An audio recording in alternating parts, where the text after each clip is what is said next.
आप सुबह उठे, बरसात दिख रही है, आप कह रहे ना फिर से होगी तब मानूंगा, वरना मैं नहीं मानूंगा। मैं छतरी भी लेके नहीं जाऊंगा, अनुमान से कैसे मान लूं? मैं अपने पैर के लिए वो जूते भी नहीं पहन के जाऊंगा, कैसे अनुमान से मान लूं? ऐसे काम थोड़ा ना चलता है। फिर आप अपने घर में खड़े, बाहर से आवाज, अरे पीछे घर की आग लग गई है, भागो। आपने कहना प्रत्यक्ष करेंगे पहले। प्रत्यक्ष करने के प्रत्यक्ष हो गए, बात खत्म, जल के राख हो गए। अरे लोग कह रहे हैं मान लो भाई, कोई भरोसेमंद आदमी कह रहे कि आग लग गई है तो भागो वहां से। अब ये थोड़ा ना कि किसी ने आपको उठाया सोते हुए, अरे भूकंप आया, आपने कहा मैंने नहीं महसूस किया। कह रहे भाग भाई भाग, 4 झटके आ चुके हैं, आने वाला है। आपने कहा ना पहले प्रत्यक्ष करूंगा। बाकी सब भाग गए, फिर 5वां आया, समय नहीं मिला भागने का। तो इस गधेपन से काम नहीं चलता जीवन का। जीवन चलाने के लिए हमें परसेप्शन के साथ बहुत सारे और ज्ञान के स्रोत मानने पड़ते हैं। फिर जिस तरह से इन्होंने आत्मा की व्याख्या की, ईश्वर की व्याख्या की, वो भी सतही व्याख्या है। ईश्वर नहीं दिखता इसलिए ईश्वर नहीं है। वसीम बरेलवी का शेर मैं कई बार कोट करता हूं, सलीका ही नहीं शायद उन्हें महसूस करने का, जो कहते हैं खुदा है तो नजर आना जरूरी है।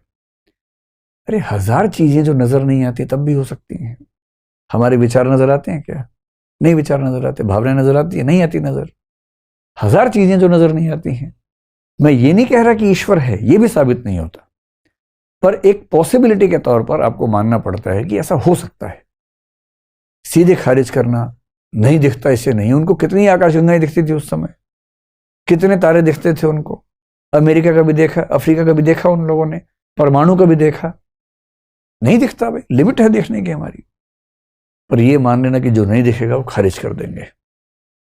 इसलिए ऐसा माना जाता है कि जल्दबाजी में उनके निष्कर्ष बहुत सारे हैं। जगत के बारे में कह रहे हैं कि जो 4 महाभूत हैं अपने आप मिलते स्वभाव है। ये कैसे जान लिया? प्रत्यक्ष हुआ था आपको इसका?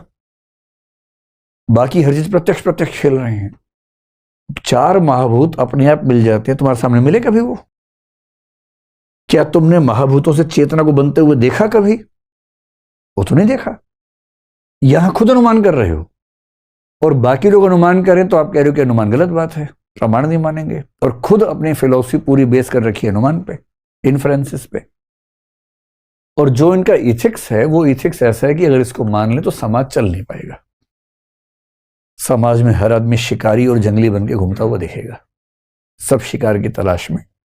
कभी कभी शिकार हो भी जाएंगे, कभी शिकार करने जाएंगे। कोई सेंसिटिविटी समाज के प्रति, दूसरों के प्रति नजर नहीं आती है। केवल और केवल सुख, और सुखों के प्रति पागलपन बहुत खराब पागलपन होता है। कामायनी एक बड़ा अच्छा महाकाव्य है, उसमें जयशंकर प्रसाद ने लिखा है कि केवल सुखों की खोज करने से प्रलय आ जाती है। देव सभ्यता में विनाश हो गया था केवल सुख के पीछे भागने से। सुख, केवल सुख का वह संग्रह केंद्रीभूत हुआ इतना, छाया पथ में नव तुषार सा सघन मिलन होता जितना। मतलब देव सभ्यता में जब प्रलय आया था उसकी वजह थी सुखों के पीछे का पागलपन। इसलिए ये एक खास किस्म का पागलपन क्रिएट करते हैं। ये इनकी लिमिटेशन है। इनका कंट्रीब्यूशन क्या है? और किसी को भी केवल अच्छा या केवल बुरा मान के समझेंगे तो आप ज्ञान की परंपरा का सम्मान कर नहीं पाएंगे। कंट्रीब्यूशन भी तो है।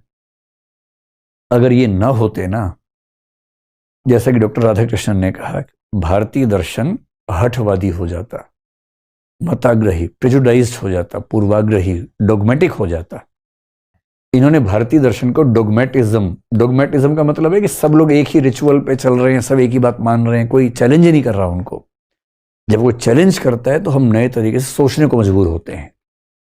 इन्होंने भारतीय दर्शन को रूढ़िवाद से बचाया, और ये बात डॉक्टर राधाकृष्णन ने कही है। और तुलना में क्या कहा है? जैसे पश्चिम में डेविड ह्यूम ने किया। डेविड ह्यूम बड़ा खतरनाक दार्शनिक पश्चिम में हुआ, संदेहवाद का प्रवर्तक था। उसने कहा कि हर चीज पर डाउट किया जा सकता है, और उसकी वजह से कई दार्शनिक गड़बड़ियां करने से बच गए। तो चारवाक की वजह से कई लोग सही रास्ते पर रहे, ये बहुत बड़ी बात है।